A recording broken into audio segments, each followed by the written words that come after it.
Welcome back. You are still watching Sports on FullView. Now, tonight we have the President as well as the Chairperson of the Board of the Central Gauteng Lions, Mr. Jack Madiseng. Now, in studio, we are going to discuss a number of issues that have been happening at the Union. Good evening, sir, and thank you so much for joining us tonight. Thank you very much for the invite. It's a pleasure. Okay, so let's start our discussion with the AGM. Obviously, the AGM was supposed to take place. It was postponed for a number of reasons or issues, and this is what I want us to discuss in more detail here. So there have been complaints that after the Langa Commission, the manner in which things have been dealt with hasn't been entirely fair. Can you give us some background on why some feel that things haven't been dealt with in a just and fair manner, as well as to possibly the reasons or why the board has had such strong racial measures in place? So thank you for the opportunity to clarify a couple of things. Yeah. The AGM was not cancelled. It was adjourned to a date to be confirmed. And on the formation of the board, there was a Langa Commission of Inquiry that took place whereby various communities were invited to come present their case. Taking into consideration that historically the Gauteng Cricket Board was not representative of all the communities of Gauteng. Then post those hearings, the Honourable and the late Judge Pius Langa, John Smith and Dr. Basson, they gave the recommendations to the then board that the board of Gauteng Cricket needs to be a representative of all the communities of Gauteng. Yes. That's when there was recommendations that each identified community will elect the people that will represent them on the board.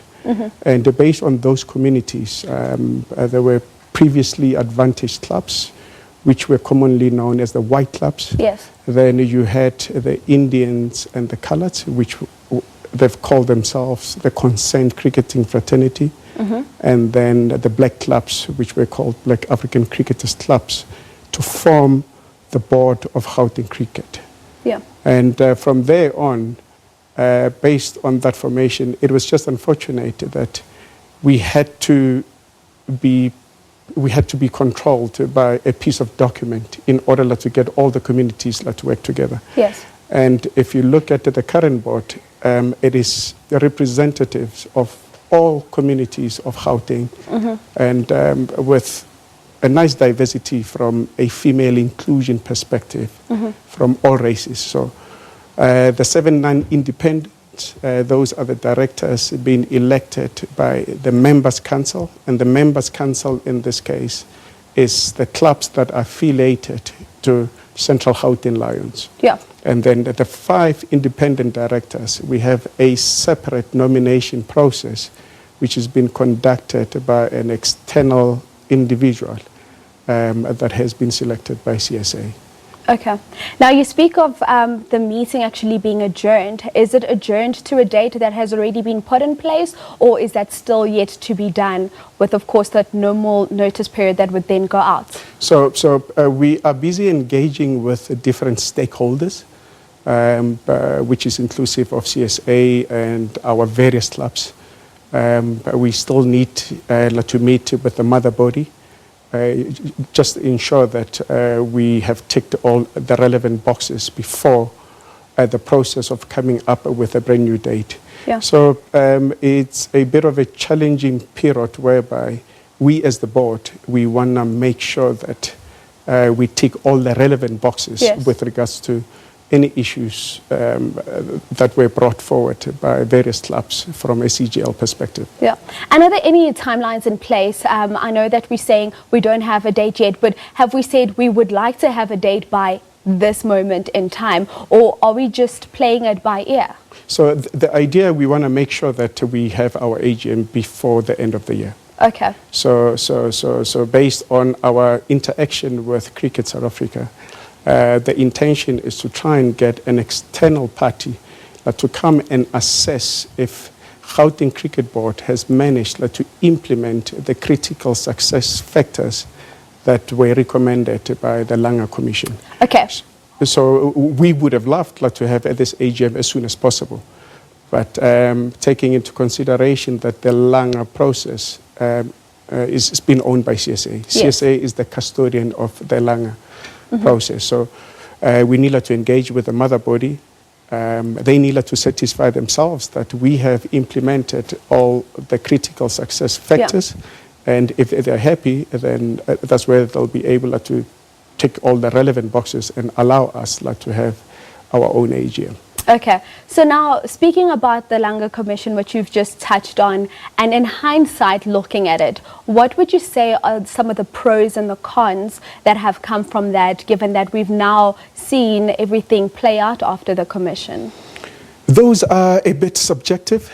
I think that there has been more pros on and off the field, but it's said that we had to be put on this challenging phase by a document whereby it forces everyone to work together. Yeah. But in any change management process, it always takes time, especially from a human side of change, whereby you cannot tangibly put a timeline on it. Yeah. So those are the challenges that we're facing, and we're working through those challenges. Okay, so now we know that the Cricket South Africa AGM is scheduled for the 7th of September. Who's going to represent the union at the CSA AGM? So at the present moment, I'm still the President and Chairperson of Central Gauteng Lions. I'll be presenting or representing Central Gauteng Lions on the 7th of September, and we're looking forward to it. Okay.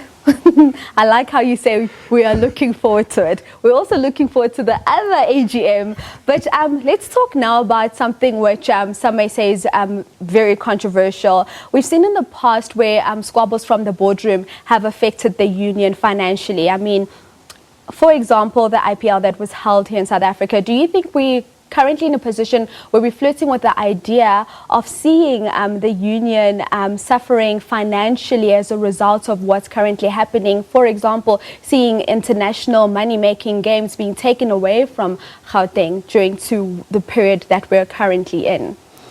We have a very passionate board from a Central Gauteng Lions perspective, whereby we don't want to touch anything that has to do with commercializing the stadium or the game.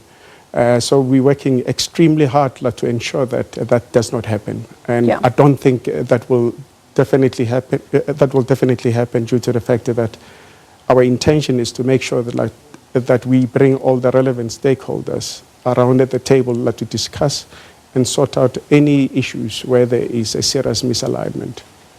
And have you done that so far? So far, in that process, we are engaging relevant stakeholders. We've communicated with our members' council today with regards to what will be happening in the next coming weeks. And we've also aligned with our mother body from a Cricket South Africa perspective. And are you experiencing any form of hostility from some of the stakeholders that are involved? Not really. I think it is just a matter of frustration that the stakeholders from a members' council perspective, they were expecting to have an AGM that should have taken before the mother body's AGM. Yeah. And unfortunately, with these challenges, the mother body, we need to listen to the mother body. They are the custodian of the game, and they are the administrator of this beautiful game. And we need to align with them. So we don't want to go against them, but we want to try and bring everyone within our value chain to work towards a common goal. Okay, and now a controversial question. I know you've been hoping it doesn't come about, but it is here. Your relationship with Thabang Moruo from Cricket South Africa, the CEO, a lot of people have said that this relationship looks like one where you're trying to collectively get a grip on, if we could say that, on South African cricket. What would you say in response to all these accusations that have been made about your relationship with Thabang? Thank you very much for that question. So Thabang is an employee of Cricket South Africa. Right? And Thabang, in his days as the Vice President of Cricket South Africa, he had relationships with all the presidents of affiliates. And now as the CSA CEO, he still has the relationship with each and every president that is affiliated to Cricket South Africa. So I've got the same relationship as any of the president affiliated to Cricket South Africa. So for each and every game that Cricket South Africa provides or allocate to an affiliate, the CEO or the president of Cricket South Africa would come and watch the actual game. So each and every president would become a host to the CEO or to the president of Cricket South Africa. That's where the relationship starts. So I've got a similar relationship with him. There's nothing different at all. Okay. I've got the same relationship as any president affiliated to Cricket South Africa. Okay. Well, I'm glad you got the opportunity to get that off your chest. I feel so many times you're not given the opportunity to voice your perspective of how you see things. And lastly, another interesting one. There have been talks about you wanting to be the next president of Cricket South Africa. Is this something that you want for yourself? So maybe if I could just clarify the process. So there is a nomination process whereby affiliates would nominate any president that sits on the CSA's members' council. Then there is an election process whereby 14 affiliates would elect any individual that they see fit to become part of the leadership. And whoever who's been nominated. Is it a yes or a no? There is a process, but is this something that you would like? I serve at the behest of the members' council. So whoever who think that I'm fit enough to be there, it's a process. If you were nominated, would you accept the nomination? If I was nominated, I would consider it and be able to do what's right. Unfortunately, we have run out of time. Thank you so much for tuning in. Until next time, right here on Sports FullView. It's good night and take care.